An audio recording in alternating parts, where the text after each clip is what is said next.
Новость, которая, с одной стороны, обрадует наших соотечественников, а другим создаст очень много проблем, но ее нужно знать. Подписывайтесь на обновления и точно будете в курсе всего самого важного.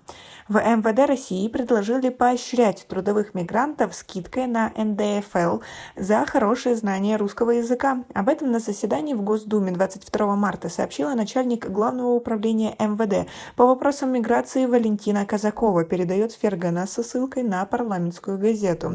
В ведомстве придумали ввести языковой рейтинг, чтобы стимулировать мигрантов лучше знать русский язык.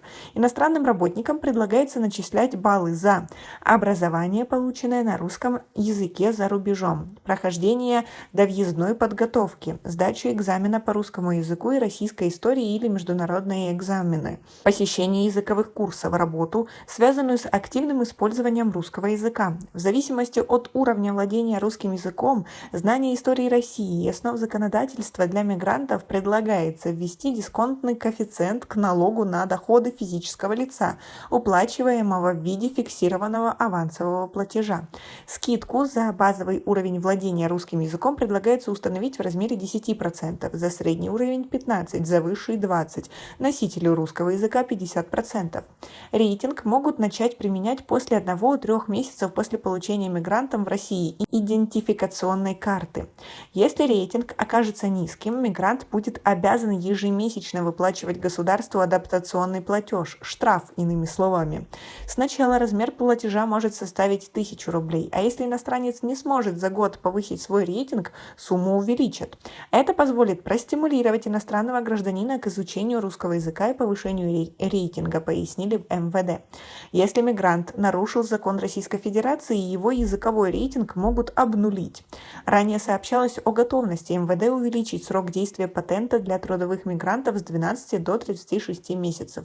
Ведомство также предложило правительству ужесточить срок краткосрочного пребывания иностранцев, прибывших в безвизовом порядке. Если сегодня они могут находиться в России 90 суток, суммарно в течение каждого периода в 180 суток полгода, то в случае принятия соответствующего закона их пребывание могут ограничить 90 днями в пределах календарного года.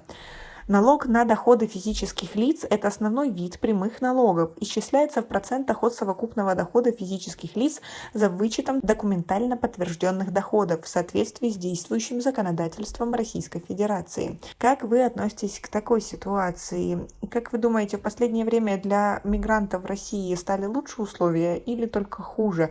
Ведь они всячески пытаются вводить какие-то новые достаточно непонятные законы. Многим нашим соотечественникам сложно просто оформить тот же патент или зарегистрироваться, а теперь еще какие-то непонятные рейтинги. Не все готовы в России во всех этих ведомствах спокойно и правильно донести иностранцам информацию. Из-за этого многие не хотят туда ходить и получать какие-то льготы или наоборот в чем-то участвовать. Как вы думаете, это во благо будет нашим соотечественникам или только ухудшит им жизнь в России? Напишите свое мнение, пожалуйста, в комментарии. У нас пока на этом все. Оцените наше видео подпиской и лайком. До скорой встречи.